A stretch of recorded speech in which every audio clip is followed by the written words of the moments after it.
Guruve Gaurachandra Radhikaya Tadale Krishna Krishna Bhaktaya Tadabhaktaya Namo Namaha Jaya Shri Krishna Chaitanya Prabhu Nityananda Shri Advaita Gadadhara Shivasari Shri Gaur Bhaktavinda Hare Krishna Krishna Krishna Hare Hare Hare Rama Rama Rama Hare Hare.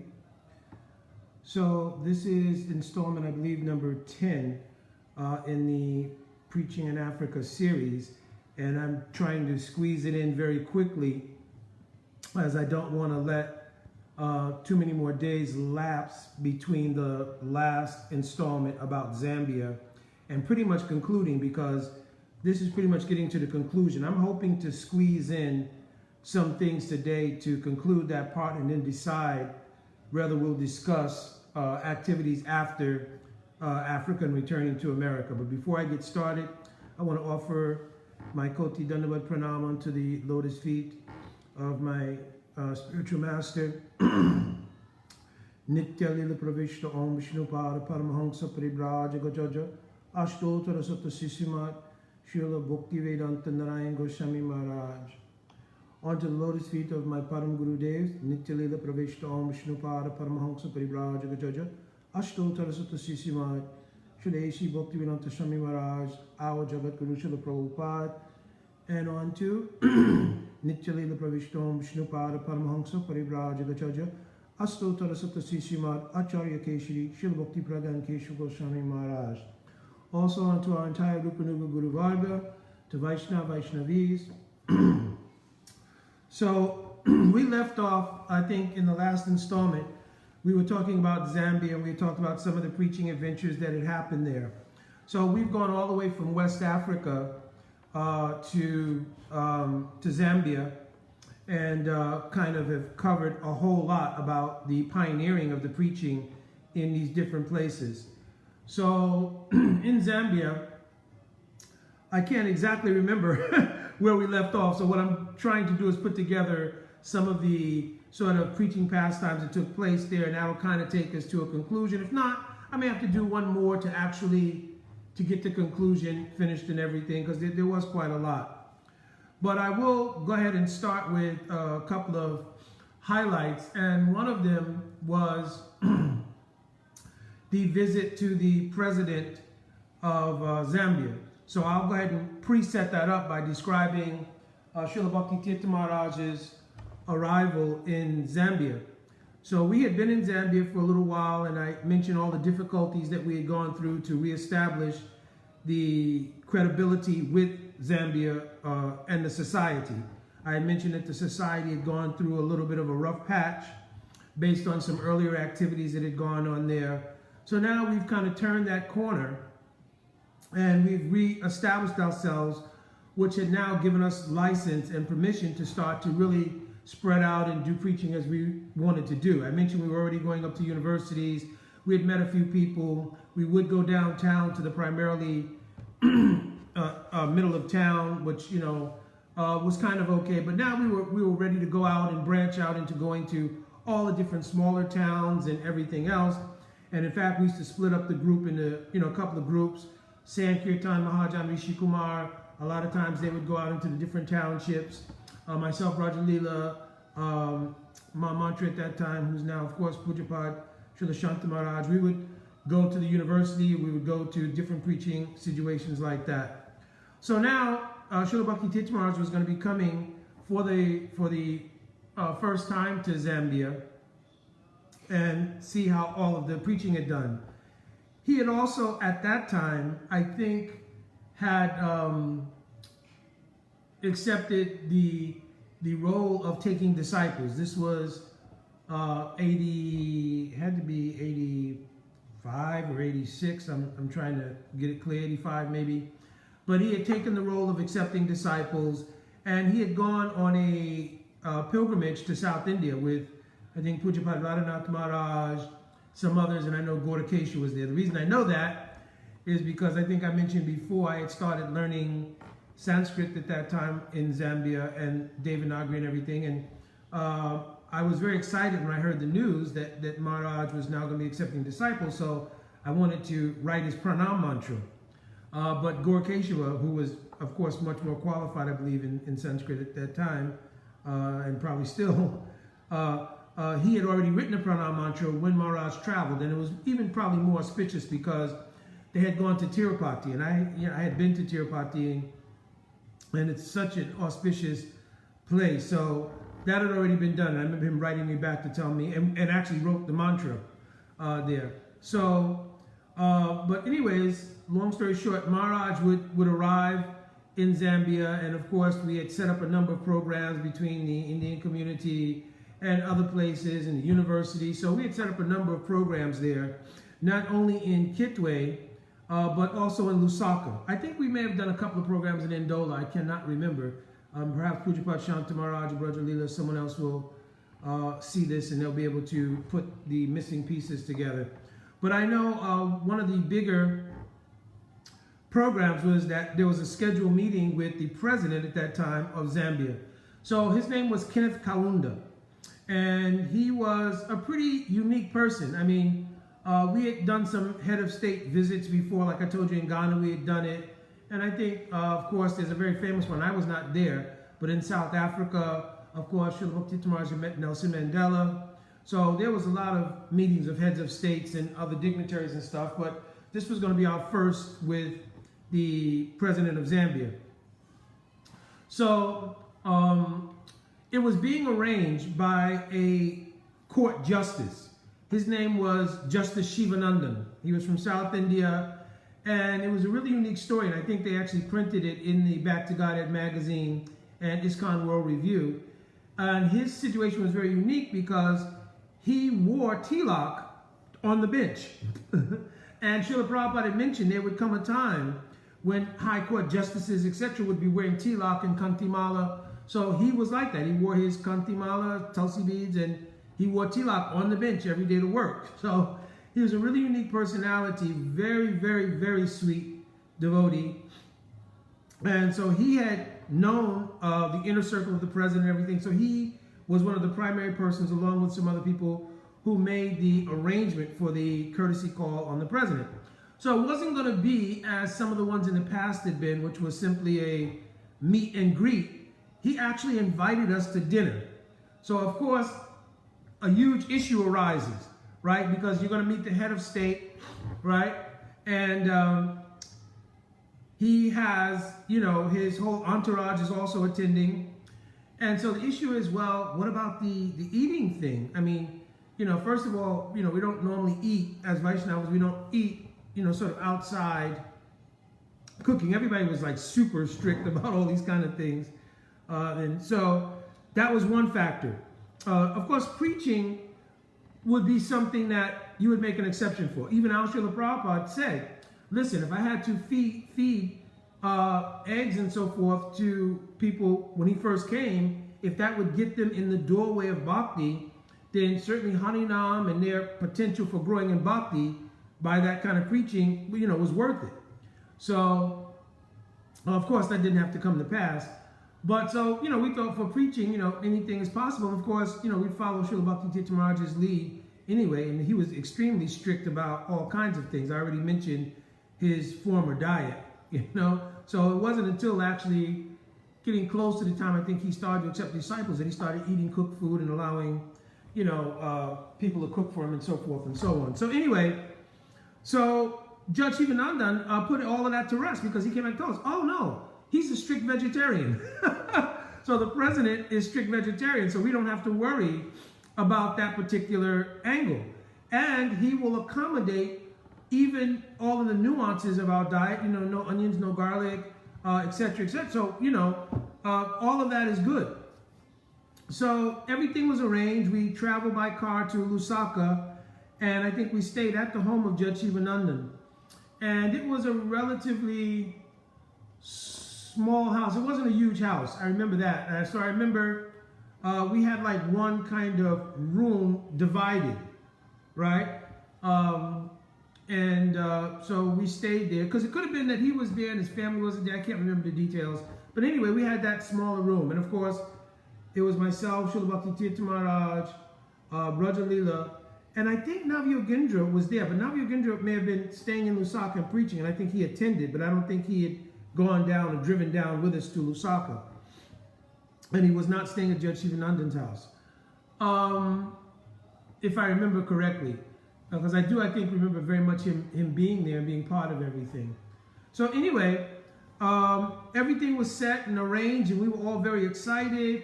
You know, Srila Bhakti Tirtha Maharaj would normally kind of prepare, you know, a theme of so forth in order to maximize his time when he would meet these personalities, because his intention was to, of course, one was to make sure they got books, because that was the basis of everything. Srila Prabhupada said, always you want to make sure people get books. So that was number one. Number two was to try to make substantive conversation when you're in such a formal setting and you've got so many other people involved, all of the ministers, their families, and all these kind of things, to sometimes get to very substantive conversations as opposed to small talk and political talk and social talk is a little difficult.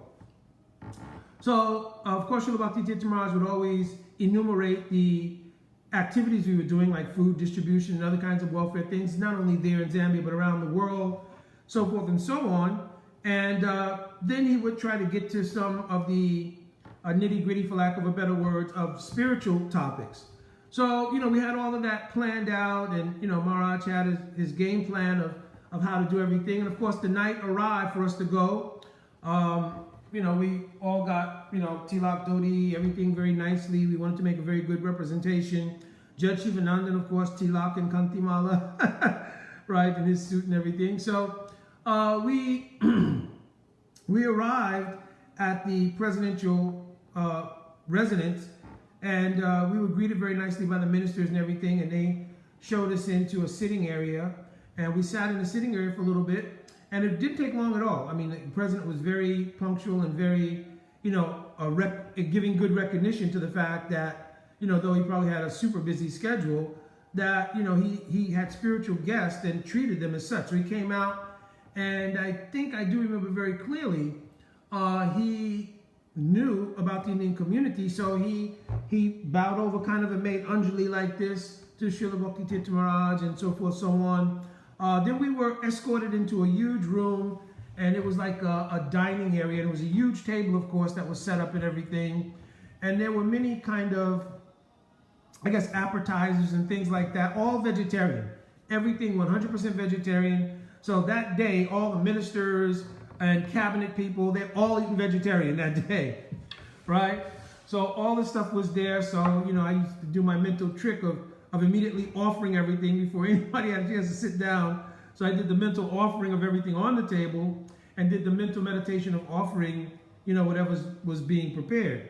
So everything was laid out very, very nicely. And of course, being the president and being in a country where you have a large Indian community, he was not unfamiliar with Indian cuisine and so forth, So he had all kinds of very nice preparations and everything. I'm not going to try to enumerate everything that was there.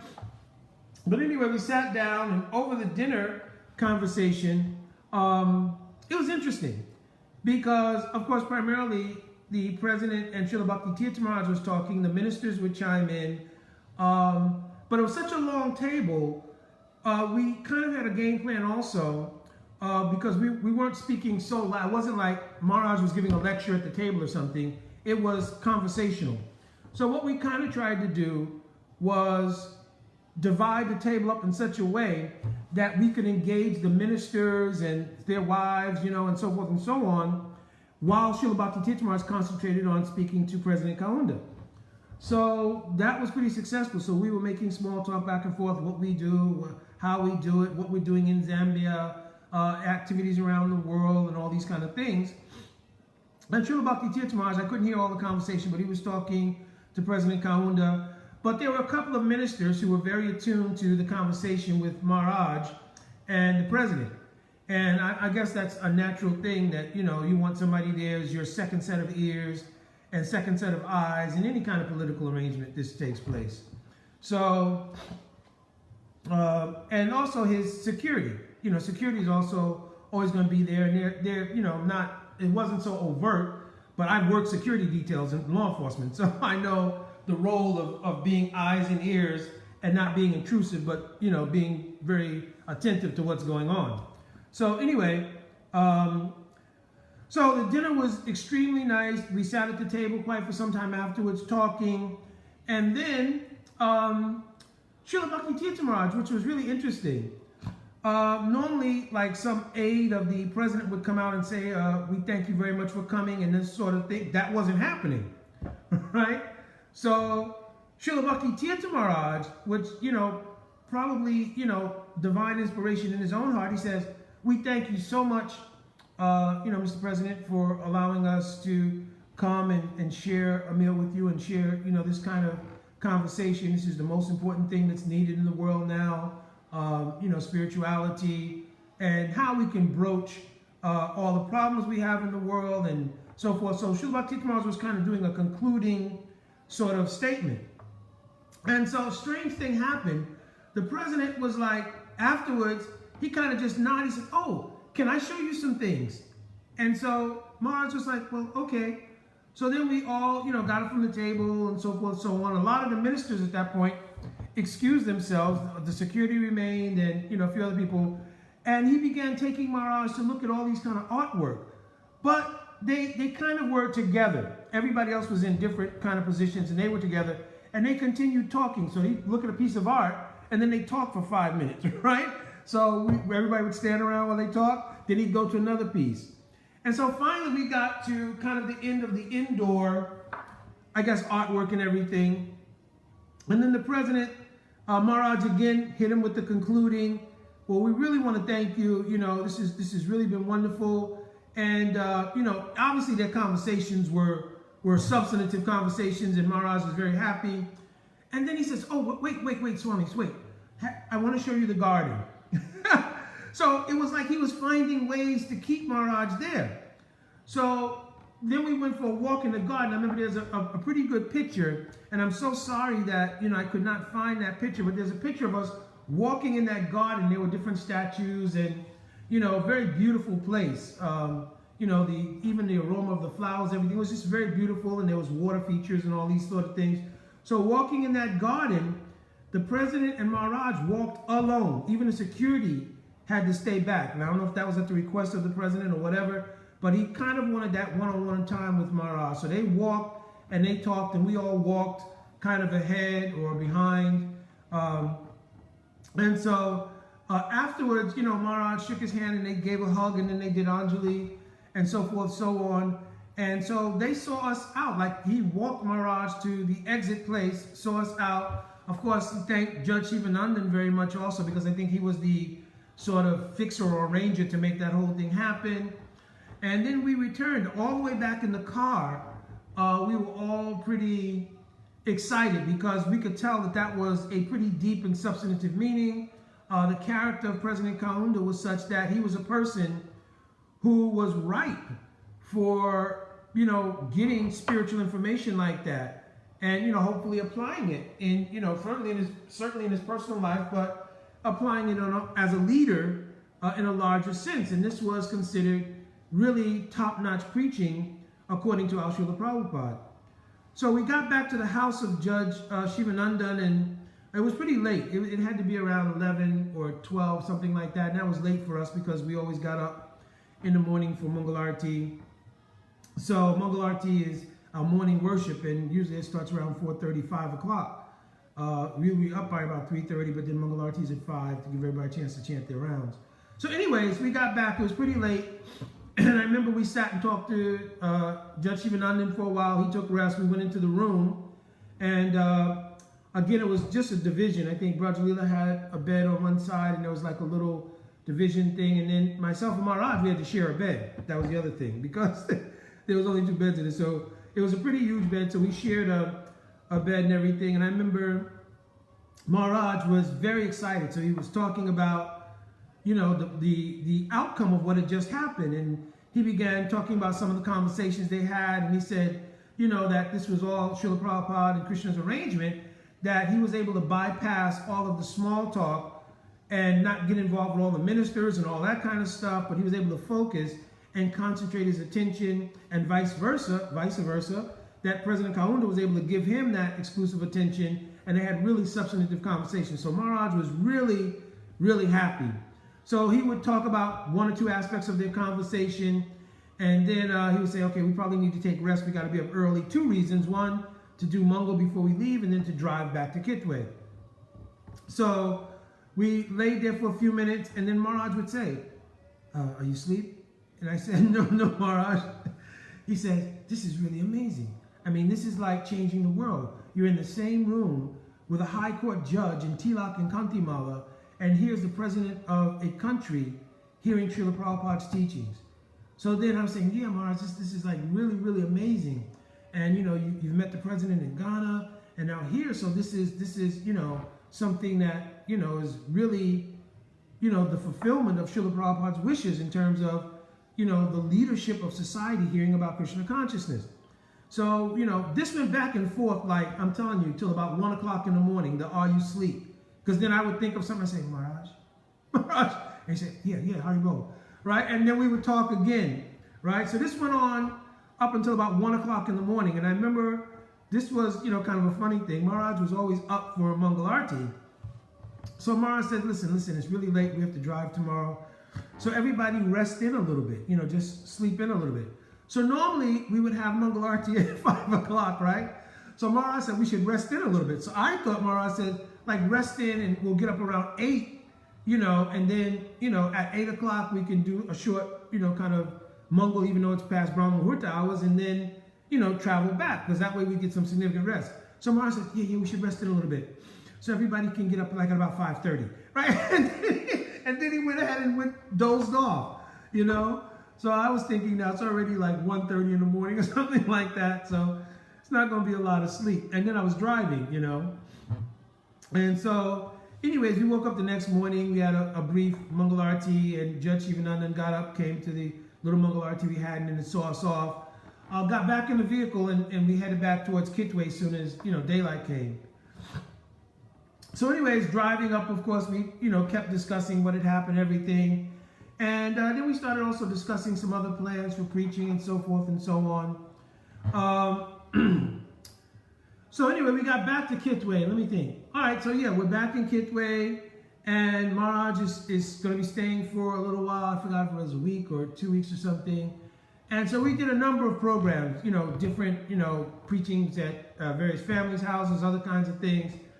And then each night, we had a lot of people coming to the temple because Maharaj was there. Maharaj would give like an evening class, and of course he was giving Bhagavatam class in the morning for devotees, but in the evening he would give a class, and we had a lot of people coming to attend that. And then we had these pretty nice kirtans every evening.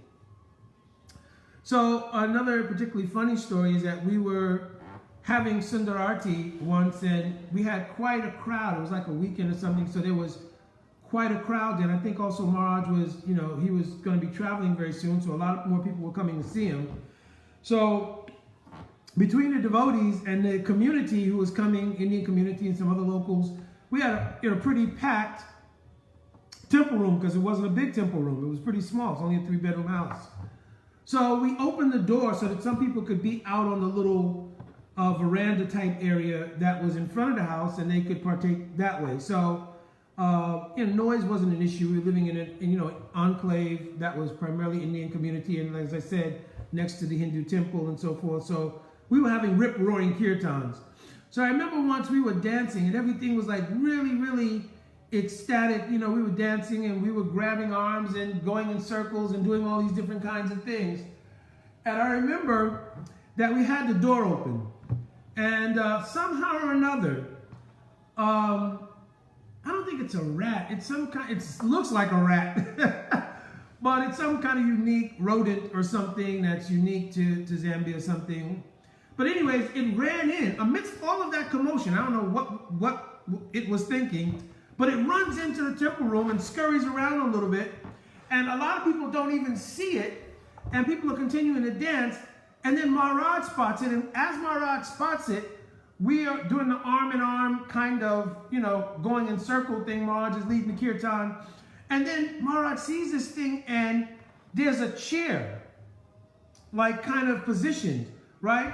So the Maharaj goes around on the chair and jumps up, and he's got my arm. I'm not exactly sure what's happening, but we kind of both jump up on the chair at the same time, right? And, you know, we're kind of holding each other. So 1 foot on the chair, 1 foot leaning back, and Maharaj is still leading the kirtan. And the devotee, I see this thing scurry around. So now I'm realizing why Maharaj jumped up on the chair, right? And the devotees not really realizing what was going on. A few did, and they were chasing the thing out. But those who didn't realize what was going on thought that this was part of the whole kirtan thing, and it had gotten so ecstatic that me and Maharaj had jumped up in a chair while holding arms. So, you know, everybody, you know, afterwards we told the story of what was going on, and all the devotees had a big laugh. But so this was a kind of energy that Maharaj had brought. You know, anytime he would come to visit, it would be like that because, you know, we were kind of serving under him. And so obviously when he would come and see things were going well, it was like you had, you know, done your savor, and it was really, really satisfying. So afterwards, Maharaj continued to do programs for a couple of days, and then of course Maharaj traveled because he had a large sort of portfolio of preaching at that time around the world. So it wasn't like only Africa, but it expanded to some degree. He was visiting other places. Later on, I don't know if I'll get to that, but later on, he would actually take up more personal responsibilities in many, many places in the world. But his own personal preaching portfolio, for instance, would take him to Geneva, to the UN, because he was cultivating one person at the UN, and he would, you know, just visit other temples and things like that. So he still always had a very busy schedule, what to speak of later on, when he would have actual, you know, responsibilities, societal-wise, ISKCON society-wise, for a lot of these places. So after Maharaj had left, we continued our preaching, but then interesting thing happened was that we ran up against the term of our visa for being there. So we didn't have any problem. We only had to go out of the country and come back in. So that was just one of the rules. So we elected to go to Kenya, because Kenya was a cheap flight. It was really close, everything. And there was a temple there. So we figured we could go there, spend some time, and then come back. So myself and Brajalila got prepared to do that. In the meantime, Srinath Prabhu, whom I've told you about before, he's a very good friend of mine, was a great musician. He arrived in Zambia. And I remember when he got there, I think I told about him. We went and we used to do some musical things together. But anyway, a short time before we had to travel to go to Kenya, Srinath had arrived. And I remember he gave me a cassette tape, right? Because when I was back in New York and I was working as a musician, I was working for an artist named Kashif. And Kashif, at that time, he was just, you know, his career was just budding. He had been in another group. I'm not going down the details of that. It's not really pertinent. But he came out. That was a successful group. And now he wanted his own group. So he selected musicians, which we were a community of musicians. And he got our community. And so pretty much we were playing with Kashif and everything. And I remember that I used to always want to kind of keep track with him because Kashif also was a pretty spiritual person. He's passed away, I think, back at some time, but he had a very successful career, but he was a spiritual person as well. And I remember when I first joined and I had left, he wrote me a letter and was asking, how are you? You know, tell me about your spirituality and this and that. And I would write him back and tell him about Krishna consciousness and this and that. And he was trying to practice, I think it was a form of Buddhism, where they chant Nam-myo Renge Kyo. I remember that. And so I would write him back and so forth. And he would tell me what was going on in the musical community. And he would say, you know, you're always welcome to come back. Because by that time, he was also producing other artists and things. And he really liked me as a friend and, you know, as a percussionist. So he told me he had met somebody who was filling in, you know. And I was thinking, okay, he's filling in, but I'm probably never coming back, right? And that person actually went on to do very well. His name is Bashiri Johnson. And, of course, he went on to do Whitney Houston, Stevie Wonder. He's done Whitney Houston. He's done a whole bunch of artists. So he got in at the right time and did everything. But I have no regrets and so forth. And he's a great player as well. So anyway, Srinath came, and Srinath had bought me a cassette tape of the latest songs that were out. And on one of them, was the song that Kashif had produced, so he wanted me to hear that. But also he had other songs on the tape. So I remember driving. I had gone down to either Ndola or somewhere on an errand, and I put the cassette in the car, and I was listening to the cassette, and it was like, you know, I think Chaka Khan's song "Through the Fire" was that song, I believe, and then some other song, and I was just thinking, this is just so like brought my consciousness into like a Monday. I remember taking the cassette out of the car and flinging it out the window. Because I was thinking, you know, this is not really what I want to be thinking about. But somehow our karma, myself and Srinath, our karma was such that, you know, music was ingrained. So, you know, we obviously, you know, we're always going to be connecting on that level somehow or another. In fact, I'll go ahead and, while I have a little time left, I'll narrate a funny story about me and Srinath and music in Zambia. So Srinath, of course, he could go to Mangalarti, give class, do everything, and then Srinath could practice his guitar, right, for 4 or 5 hours straight. He would take his prasadam, he would practice, take some prasad, practice some more, right? So anyway, we ran into one day it was another young man, and he played guitar, and his girlfriend, I don't know, I think she sang or something like that. She wasn't, you know, really prominent singer, but he introduced us to another person who he said was a great singer in Zambia and this and that, right? So we said, okay. So we met this guy, and when we went to meet him, he was sitting on the side of the road, and he had these African carvings, these statues, different African carvings that he would do and sell. That was his business. But he was also, you know, a pretty good singer. So he had some songs that he wanted to get done, and they wanted me and Srinath to play on the songs. So they had arranged some studio time or whatever in Lusaka. So long story short, me and Srinath, you know, we agreed to play on the record, and we started preaching to them and everything else. So Srinath used to always comment because the guy looked exactly like the statues he used to carve. So Srinath wanted to ask him, but was embarrassed to ask him, hey, are you carving these statues of yourself or what, you know? So anyways, we ended up going down and we ended up recording, I think it was 2 songs, and they were meant to go to the radio. One was called Kosule Monday, and the other one was called Malaika. Malaika means angel in I think it could be Swahili. Or, because the 2 languages spoken there were Ndebele, and no, was it Ndebele and Shona? I know in Zimbabwe that's it. I cannot remember right offhand. But anyway, so we ended up recording the album, you know, the couple of songs and everything, and they really liked it. And then they gave it to some guy who ended up putting it on the radio, and it became a whole thing. So I also saw this was starting to get a little bit, you know, off course about, you know, I'm not here to play music and so forth. So, because they had this whole plan of wanting us to go to South Africa to record an album, and so I was like, no, you know, that's not happening. And even Srinath was like, yeah, no, you know, he liked practicing personally and playing a little bit personally, but, you know, we're devotees, we had no interest in, you know, reviving musical careers. We had been there, done that. So anyway, unfortunately, that it was a foreboding of some bad energy for Srinath Prabhu. And I'll mention here with some deep sadness that, you know, when I left Zambia, and Pujapat Shanta Maharaj, who was my mantra at that time, he had stayed there. He had done yeoman's work also in Zambia. He had revived the farm that we had in Lusaka that was there from years and years ago. The Indian community gave charge of the farm to him, and he revived that.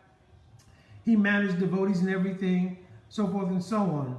But quite some years later, after I left Zambia, Srinath passed away in Zambia. He somehow contracted some disease there or something and passed away, which was really sad because we were very close, very good friends on a number of levels. And it was, you know, really, for me, a little bit of a personal thing because, you know, I was the one who was very much agreeable to him coming back to Africa to preach, right? So anyways, I don't want to dwell on the negative. So, but as we did all those things, long story short, it came time for us to go, myself and Braja Leela, because of visa issues. So Srinath was there, Mamanchu was there by that time. So we had a pretty good devotee crew. So everything was in good hands. The local devotees were really responsible, everything. So we took off and we went to Kenya. When we arrived in Kenya, we first stayed in the Nairobi temple. And again, a funny story in the Nairobi temple. First of all, I met a person who would become really good friend of mine. He was the temple president at that time, and he was from Mexico. His name is Rohini Nandan Prabhu, and he's a disciple also of my Guru Maharaj. Now, so really sweet devotee. Always, I mean, him and his family, just wonderful. I miss him actually, and we haven't got a chance to see each other in many years. We actually ended up all going back to Nigeria together for a big festival. But anyway, I saw him in Kenya, and he was running the Nairobi temple. So Nairobi temple was really nice. It was one of the first sort of Vedic temples that was built in Africa and had a huge Indian community. And now there was also a local population which was started to come. I don't think the two communities ever really fully, merged, so to speak, but, they would accommodate, local people coming, and Indians had their own specific programs and things like that. But anyway, so just really, nice, meeting him and being around him. There was another devotee there who was from England. His name was Jagat Bandhu. He was also African body devotee. He was from a black body devotee rather. He was from the UK. So, we were doing some preaching together and some other things. But again, back to funny story time. I remember almost everywhere, excuse me, that I went around the temple, and the temple was kept clean. So it wasn't a cleanliness issue, it was just a pervasiveness of mice. But anyway, so somehow or another, almost everywhere you went or turned, there were, like you'd see a little mouse here and a little mouse there. So I was thinking, oh gosh. So they gave us a room, and I remember that somehow or another, that was like mouse headquarters or something. And Braja Leela, sometime when she would want to go to sleep, she would just, okay, look, I'm tired, I'm going to sleep, I don't care, right? So I remember she went to sleep, and I remember that night just watching mice like have Olympic Games or something, in the room, just running here and there. And I was like, oh man, this is, I'm not going to sleep very well like this. I don't do mice and all these kind of things, right? So anyway, we tolerated that. I think even one night we went and stayed at a Life Members house because it got really bad. But then staying at the Life Members house, that was a little weird too, because I remember waking up in the middle of the night one night, and the Life Member, he was sitting in his room, and from his room, we were sleeping in like not a dining area, but like an open area somewhere. It was another room, but it wasn't a designated room. But from his bedroom, he could sit and look. So he was looking, and the doors were open, so I just saw him sitting on the edge of his bed, just looking straight through with his eyes very big like this. And I was thinking, okay, nope, not doing this either. So, we preached to him and everything, which is what we went to do. Then we were back at the temple. So I also remember one night, very late at night, we had the Sunday feast and everything. And Jagat Bandhu Prabhu, he was like pretty reclusive, He was social, but he was reclusive. So he used to sleep. There was like these storage closets. And, there was like, they weren't really full length storage closets. They were long width-wise, right? But they weren't height-wise very tall. So he would sleep on the second level of one. He'd put a chair up, climb into that, and close the doors. He had his own little bhajan kuti, own little personal space in there. So I remember one night we were all, sleeping and everything. And, all of a sudden we heard like a commotion, bang, bang, boom, boom, and doors. So then, everybody woke up. The guards outside woke up, and they were like, what's going on? So I ran out into the hallway because he was pretty close to us. And he had jumped out of the closet, and he had his covers and his sleeping bag half twisted. And he was like, sweating and everything. And so I was like, well, Jagat Bandhu, what's going on? Are you okay? Rohini Nandan Prabhu would come around and was like, what's going on? What's going on? So then he said what happened was that he had cleaned the prasadam room. And when he went to clean the prasadam room, he stepped in something. It must have been something on the floor or whatever. But he just finished cleaning the prasadam room. and everything, and got ready for bed. He did not wash his feet off. I mean, he just wiped off whatever was on there, but the smell of whatever kind of oil or whatever it might have been, or that was still on his feet apparently. He didn't go and take another shower before he went to bed. So he said while he was in the little space he slept in, he kept feeling something stick his foot. And so he thought he was accidentally bumping into perhaps a nail that was protruding from the wood. So he moved over and he would feel it again. He'd move over, he'd feel it again. So he said finally he wanted to know. So he took his flashlight and he shined it down there, and there were mice down there nibbling nibbling on his feet. Right? So he said he freaked out and he jumped out of the closet and everything. So then we were like, okay, this is a wrap for us, right? We love Nairobi Temple, really wonderful, nice preaching. But we also had an invitation from a devotee named Deva Madhava Prabhu, I believe his name was. Deva Madhava, I think that was his name. Him and his wife had visited, and they asked us, they had just built a temple in Mombasa. Now Mombasa is near the ocean, it's a beautiful place in Kenya.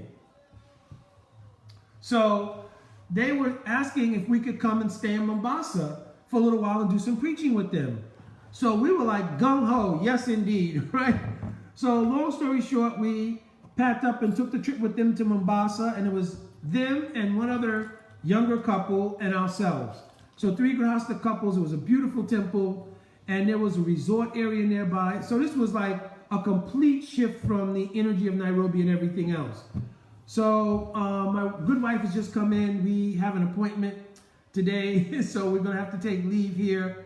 But I guess in the very next one, and I'll try not to space them out so far, I'll go ahead and conclude the preaching in Africa, and then decide whether we'll go into discussing our later attempts to preach in Belize, and then eventually the establishment of the preaching in DC area with the Institute and everything else. So anyways, my Dandavat Pranam, Vancha Kalpaturvisha, Kripa Shindavevacha, Patitanam Bhavanevyo, Vaishnavevyo, Namo Namaha. Jai Radhe Radhe.